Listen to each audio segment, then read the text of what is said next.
Welcome to Monday Morning Dharma on October 20th. Let's go ahead and settle in for some meditation. Please take care to ensure that your spine is straight and relaxed.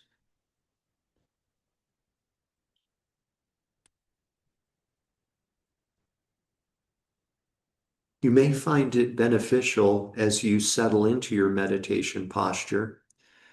You may find it beneficial to emulate a mountain.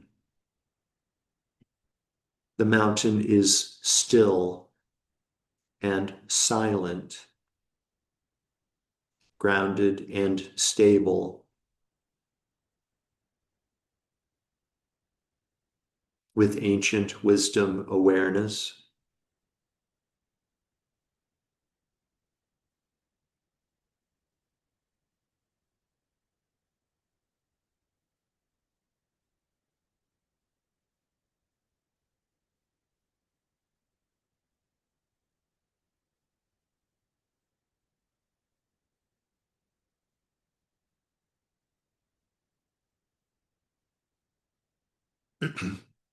We can now engage. We can now engage in the meditation on the inner body.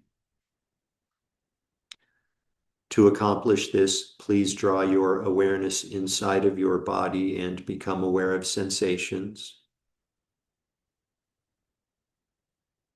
These sensations may start in your hands and your feet in the form of a tingling, perhaps a lightness, perhaps a heaviness, perhaps a pulsation.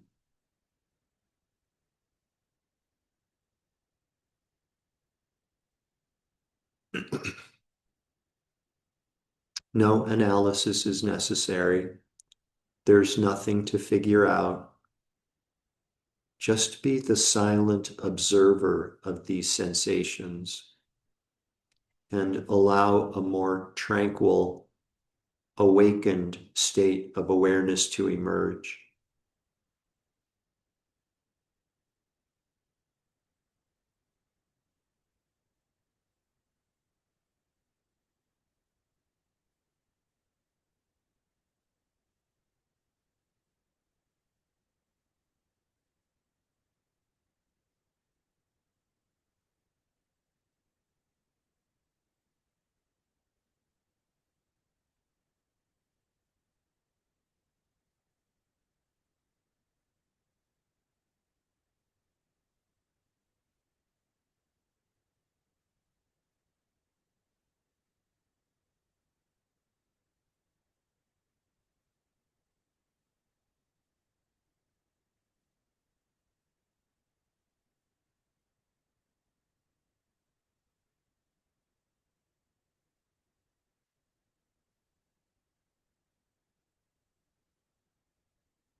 a perfectly valid method of practicing this meditation is for you to observe sensations in so-called isolated parts of your body, your hands, your feet, the region of your chest, and so forth.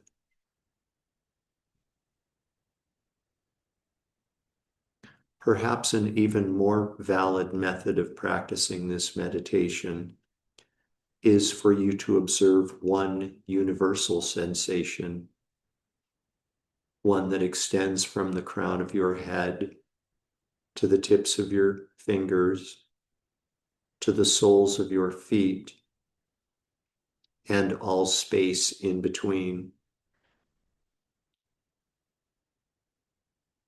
Whichever method you choose to practice, please continue to silently observe like a mountain with consciousness. No judgment, no labeling, no comparing, no expectation.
If you rest in this, you will be liberated from the prison of samsara. If you rest evenly within this, all of your wrongdoing and obscurations will be burned. This is called, for those reasons, the torch of the doctrine.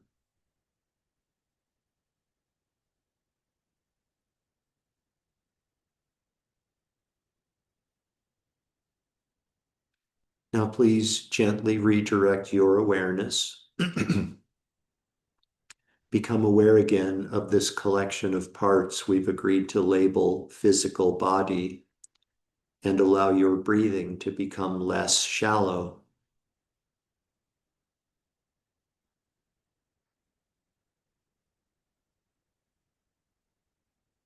Taking deeper and deeper breaths, become aware again of the garments of clothing resting on the surface of physical body.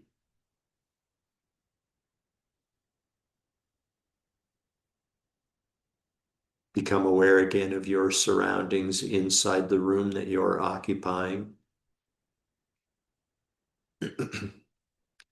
Deeper and deeper breaths, becoming aware again of the world that exists outside of the room that you're occupying. Become aware again of clouds, of blue sky beyond the clouds, of limitless space beyond the blue sky.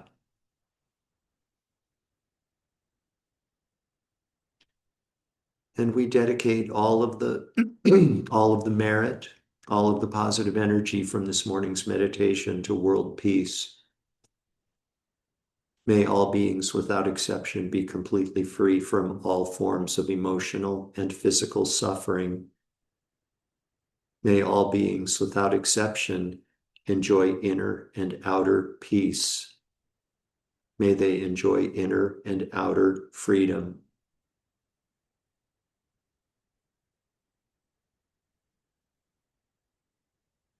Completely fill up your belly and lungs with air, and when you're ready, you can open your eyes and bring your meditation to an end.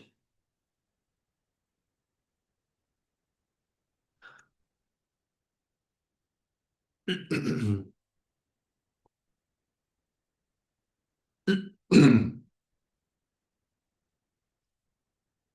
you very much and welcome back.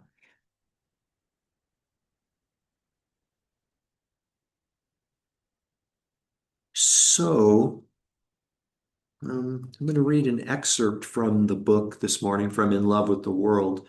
And just know for those of you who are reading along, I'm going to the comments I'm going to offer are going to be from the chapters titled Naked and Clothed, and no picking, no choosing.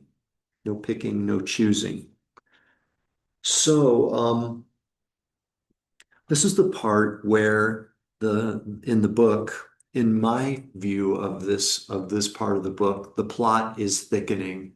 Um, Yang Mingyur he's out of money. He just used the last of his money for his last night in the guest house in the town in India where the death place, the monument commemorating the death of Buddha is located. He's taken off his robes of the Tibetan monk and is now wearing the shawl of a sadhu.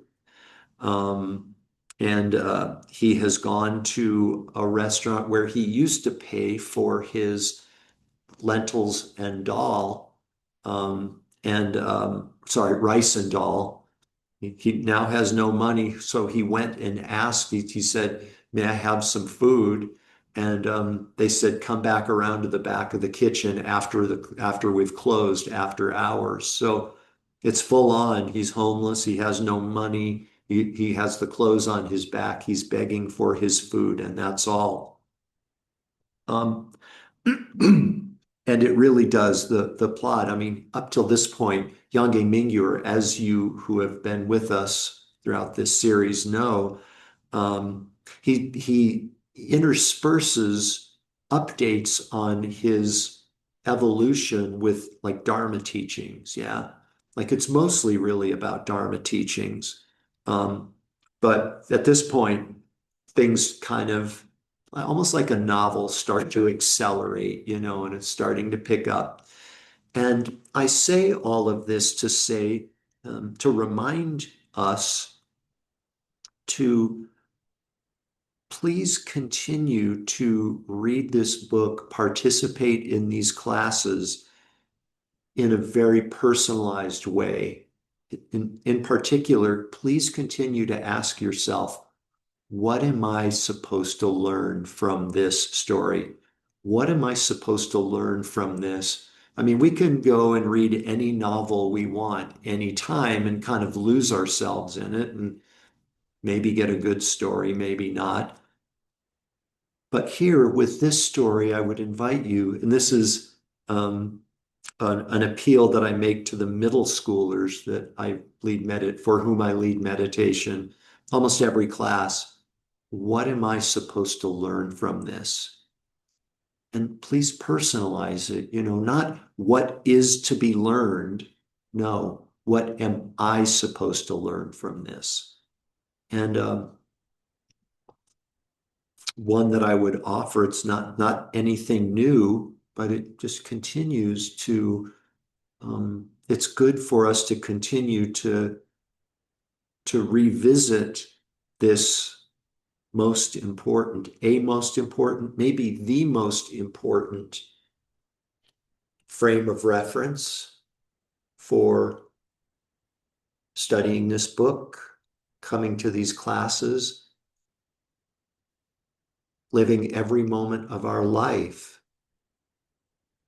It's awakening from this illusion of self, awakening from this illusion of me.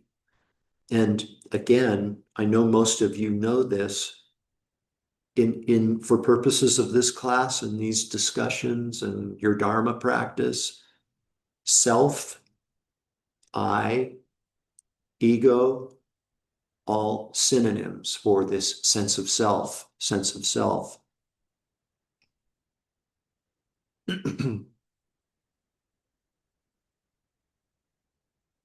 To wake up from the illusion of self. And Yangye Mingyur at this point, well, actually throughout the whole story, it's been about a full frontal assault on his sense of self, this sense of self that he has come to identify with. And again, by the way, as a sidebar, just to remind you, maybe wondering, tell me again what the point is, what the benefit of his awakening from sense of self is. If we awaken to the illusion of self, who or what is there to experience suffering? There's the illusion is gone, suffering is gone. We become one with everything, right? We're not anything. The self is not anything. It's not separate, and it's not separate from anything. It's everywhere and therefore nowhere. And that's the best we can do to explain how it works, how the dots connect, because it's kind of inexpressible, sort of indescribable. We won't know it until we're there.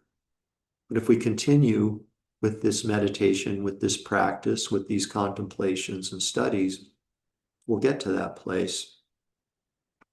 So look at Yangye Mingyur. He left his sheltered life in Yangye Mingyur again and is about in his mid-30s. Left his job basically at the monastery where he was revered and respected and didn't have to do anything. Left in the middle of the night with a little bit of money, going into a completely foreign world.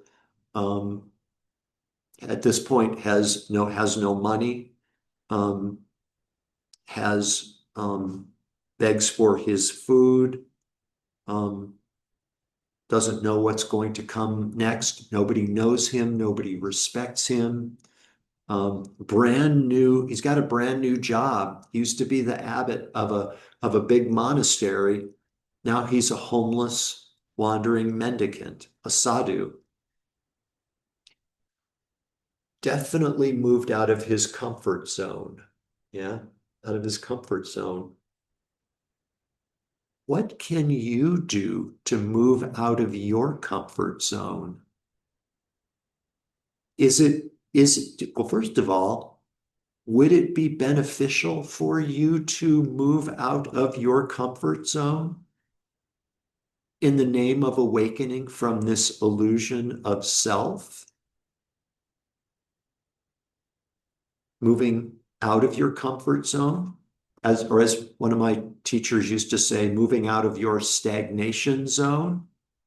Um, no, nobody here is proposing that we leave our families and leave our homes and do what Yangye Mingyur is doing. Um, and there are, I think, for each of us, I can't know because I can't know everyone's lives, but I would suspect that there are indeed things that we can do to move out of our comfort zone, moving toward the awakening that comes from abandoning this notion of self, completely awakening from that. One that I've been thinking about, just a personal share here, one that I've been thinking about is changing my name. Yeah, changing my name. Yeah. Um, this is the first I've ever said to anyone except my beloved Wind. I shared with her that I was thinking about it, thinking about changing it to Kelsang Shugden. Kelsang Shugden? What, like, why that name? Um, Kelsang is the first name of my guru, and Shugden is the name of a Buddhist deity that the practice of which my guru really emphasized, maybe more than any other.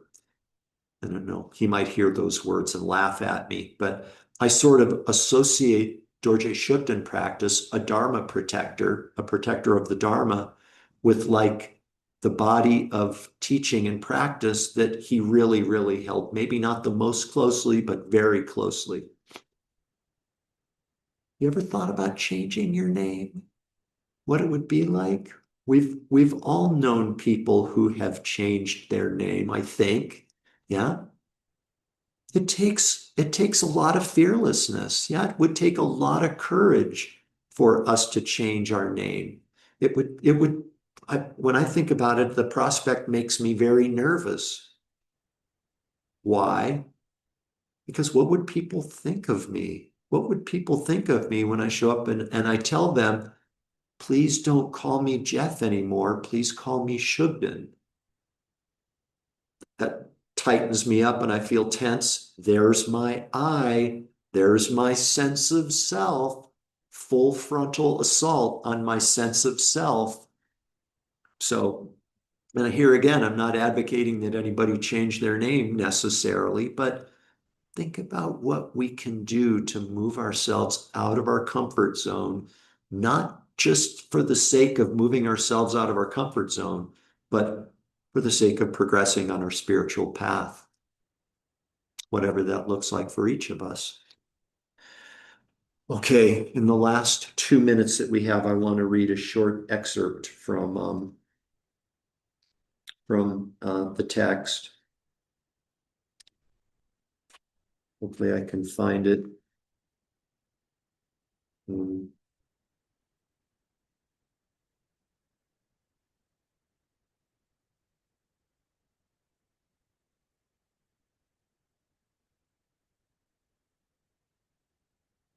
Yeah, here we go. So Yangye Mingyur is returning. So he's meditating to refresh your memory. He's meditating at the park where the remains of the Buddha are kept, his death place. So Yangye Mingyur writes, I returned to the grove, the park. As my stomach gurgled from hunger, various emotions again surged because I'd taken the refusal of food personally. He went to the restaurant where he used to pay for his doll The owner said, no, not now. Come back after we close. He's like, oh my gosh, I've been rejected. Okay. For I had taken the refusal of food personally. And this is all in italics. This is him talking to himself, right? Listening to the voice in his head. What craziness. I'm working to take off the ego hats, the hat, the various hats he wears, ego, sense of self. What craziness. I'm working to take off the ego hats to know that they are not real, to know that the monk's role is not real, that my sadhu persona is not real. And yet some version of me just felt stung by not getting what I asked for. Who is this? Spoiled baby Yange Mingyur? Esteemed abbot? What difference would that make? None. It is all gone.